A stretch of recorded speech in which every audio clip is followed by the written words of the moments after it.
Jai Hind students. So today we will continue the same chapter, power sharing. So today we will discuss about the forms of power sharing. So as you all know that India is a democratic country. There are some principles of democracy. All of you know what is democracy? People are the sources of all political powers. They rule themselves through the institutions of self-governance. Respect is given to every group and its views. In democratic form of government, each and everyone have right to choose their own representative by voting system. Now here four types of power sharing. First is horizontal distribution of power, second vertical distribution, third about social groups, and fourth is about the political parties. In first form, that is horizontal distribution of power, power is shared among different organs of the government, that is legislative, executive and judiciary. It is called horizontal because it allows different organs of government placed at the same level to exercise different powers. Such a separation ensures that none of the organ can exercise unlimited power. Each organ checks the others. This results in a balance of power among various institutions. This arrangement is also called a system of check and balances. Second is vertical distribution of power. Here power is shared among the government at different levels. Here we have three levels of government in our country. Local government, that is panchayati system, state government, that is in each state, and third one is central government or union government. So power is shared among these three levels of the government. This is also called the federal division of power. This is what they did in Belgium but was refused in Sri Lanka. The same principle can be extended to the levels of the government lower than the state government, such as the municipality and the panchayat. Third one is power shared among social group. Power is also shared among different social groups, such as the linguistic groups or the religious group. That you can take the example of Belgium. You remember that yesterday we had done video lecture of this chapter, first video lecture of that chapter. So in which we had done two stories about Sri Lanka and Belgium. In Belgium, we had done about three types of government in Belgium. One is that central government, second is state government, and third is community government. So community government is an example of the third type of power sharing. Community government in Belgium is a good example of this arrangement.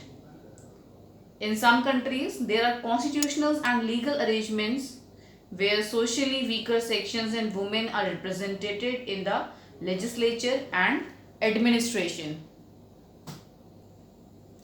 Community government, that is elected by people belonging to one language community, that is Dutch, French and German speaking. No matter where they live, this government has the power regarding cultural, educational and language related issues. Last year in class 9 we studied the system of the reserved constituencies in assemblies and the parliament of our country. This type of arrangement is meant to give space in the government and administration to diverse social groups.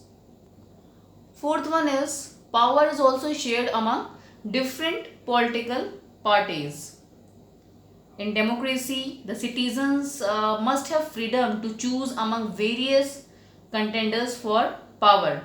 In election, we have that different contenders and we have that freedom to choose whom we want to give the vote. So such competition ensures that power does not remain in one hand. After every 5 years, we get that chance again. And if we feel that this contender is not good for that our area or for the country, we will again get the chance to change that person. So that power is not remain in one hand. So these are the four types of power sharing or the four forms of power sharing.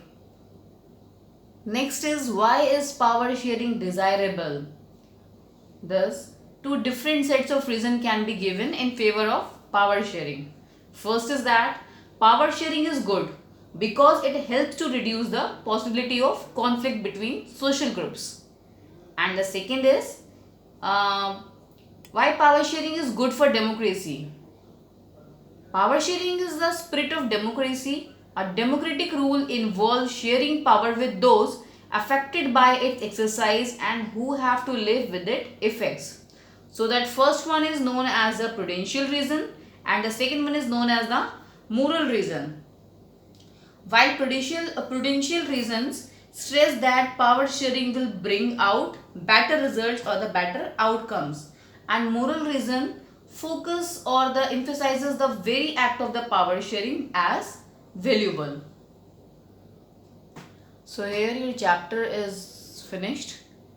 We had done in this chapter the story of Belgium, story of Sri Lanka, meaning of the term majoritarianism, forms of power sharing, and why power sharing is desirable.